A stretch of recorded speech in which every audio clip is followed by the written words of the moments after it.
Good afternoon, everyone. Shalom.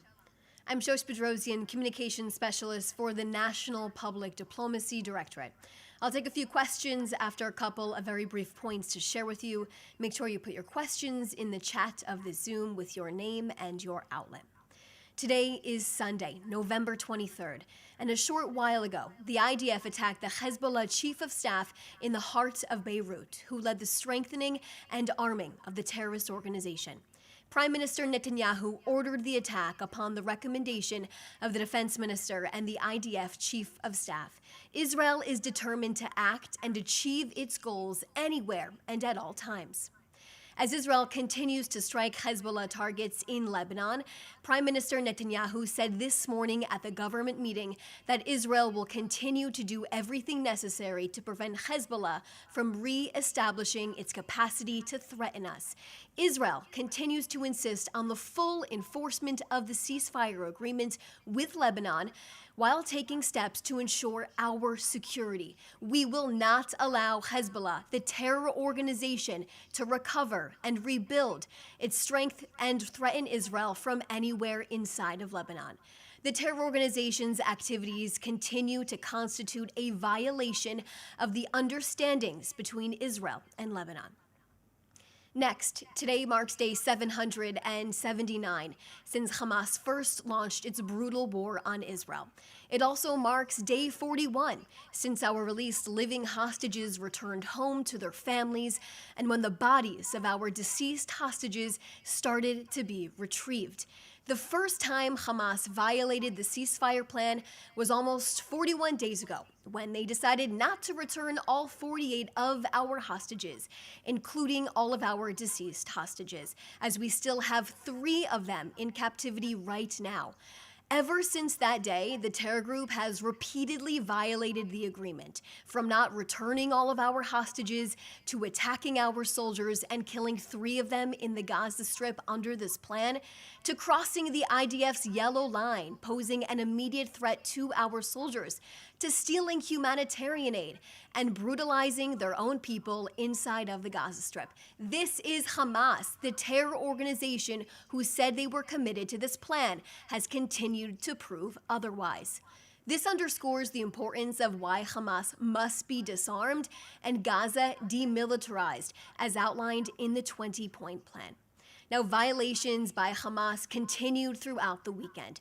On Friday, 15 terrorists emerged from a tunnel at 2 different locations in eastern Rafah, where our IDF forces were operating to dismantle remaining underground terror infrastructure there.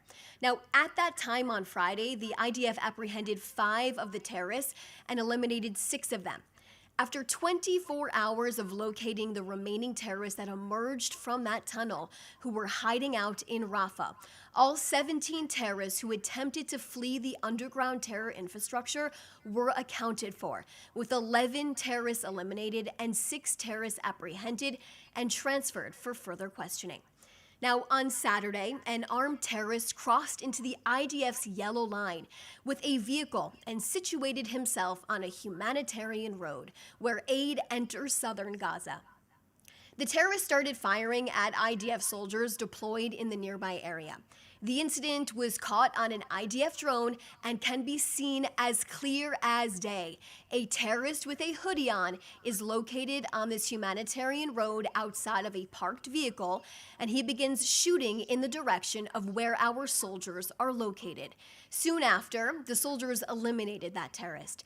This is an example of a blatant violation of the ceasefire agreement, and in response, the IDF began striking Hamas terror targets inside of Gaza.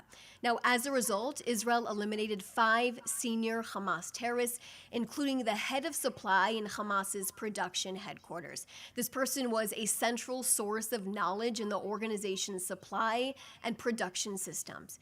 Now, during the war, he also operated to transfer weapons from Hamas's headquarters to battalion and field commanders for use against IDF forces.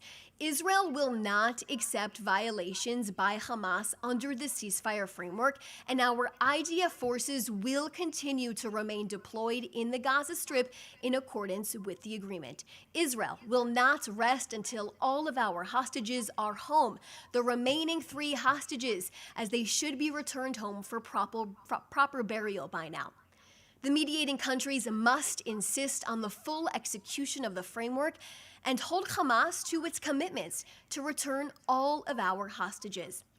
As the Prime Minister said at the beginning of the government meeting this morning, since the ceasefire started, Hamas has not stopped violating the ceasefire, and Israel is responding accordingly.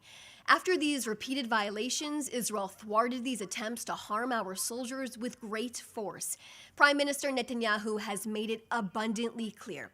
Israel operates without depending on anyone, and immediate actions to thwart attacks are carried out automatically by the IDF. Israel decided without dependence on any external party on how to defend itself, remove threats, and repel attacks. Israel is responsible for its own security, and the Prime Minister says it is of utmost importance for Israel to secure all of its borders, and that's why Israel is continuing to strike terrorism on several fronts. I'll now take a few questions. Okay. So the first question, Pesha from Reuters. Number 1, there was an Israeli strike on Beirut today. What was the name of the target? Should we expect further strikes on the city? Does this mean the ceasefire is over? Does Israel plan to launch a renewed offensive on Lebanon, and to what extent? Now, as the Prime Minister said this morning, we will continue to do everything necessary to prevent Hezbollah from re-establishing its ability to threaten us, and he meant it when he said that. Hezbollah will not be allowed to rearm and operate inside of Lebanon, and we expect Lebanon to hold Hezbollah's feet to the fire on this. Prime Minister Netanyahu also made it clear, like I mentioned in the briefing, Israel operates without depending on anyone, and immediate actions to thwart attacks are taken by the IDF automatically. The State of Israel continues to insist on the full enforcement of the ceasefire agreement with Lebanon, while taking steps to ensure our security as well. We will not allow Hezbollah, the terrorist organization, to recover, rebuild its strength, and threaten Israel from anywhere inside of Lebanon. Hezbollah's terrorist activities constitute a violation of the understandings between Israel and Lebanon, and the IDF will continue to operate to remove any threats to the citizens of Israel, our security forces, and our soldiers. Your second question, Minister Amichai Shikli wrote on X today that he asked the Prime Minister in today's cabinet meeting to expel Turkish diplomats, close the Turkish consulate in Jerusalem and the embassy, and ban the Turkish development,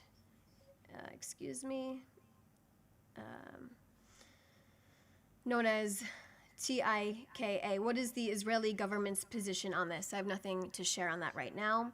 In a recent statement, you said that despite U.S. plans to sell F-35's jet to Saudi Arabia, Israel was confident it would maintain its qualitative military edge. How do you expect it to maintain that edge? Are there talks with the U.S. about Israel obtaining other advanced equipment when it comes to this? So the Prime Minister actually had an interview on Thursday, and I point you back to that, where he discusses this as well. Joel Pollack from California Post. Is the ceasefire likely to hold? And what is Israel's reaction to the revelation that many of the most anti-Israel accounts on X purporting to be within the MAGA movement are not in fact based in the United States, but are based abroad, often in Muslim countries? The ceasefire is in place right now, and Israel is working to enforce it. We've been working to enforce it at all times. We have been upholding our side of the agreement since it was first established more than 40 days ago at this point. But let's remember, Hamas continues to violate it. They violated it nearly on the first day by not returning all 48 of our hostages at one time. Not only that, they've been brutalizing and torturing their own people inside of the Gaza Strip. They've been attacking our soldiers as well. Israel will do everything to enforce this ceasefire agreement. We will uphold our side. It is expected that Hamas upholds their side. This is a plan that they committed to.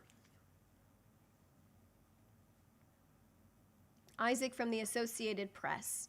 Can you please confirm the targeted person in Beirut? The statement that I read in the briefing is what I can share with you right now.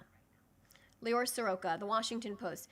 Did Israel inform the United States in advance of today's strike in Lebanon? What I can share with you on that is that Israel makes decisions independently, and we do that to protect our citizens, our soldiers, our security forces. And in terms of Lebanon, I just read you a statement inside of our briefing in addition to the other information I provided you with today's strike. Sasan from NPR. We know that the Israeli military and Kogat are coordinating with the U.S. at the newly established CMCC. There have been reports that the U.S. is trying to take the lead on the entry of humanitarian aid into Gaza. Is that true? I have nothing to add on that right now, but for updated numbers on humanitarian aid going inside of the Gaza Strip, you can reach out to Kogat. They share updated information on X throughout the week. David Isaac from JNS. The United States is reportedly planning to build Gazan communities on the Israeli side of the Yellow Line in the Gaza Strip. Is that something the Prime Minister endorses? And if so, what are the benefits from the Israeli perspective, allowing Gazans to establish themselves closer to the Israeli side? I don't have anything to share with that right now.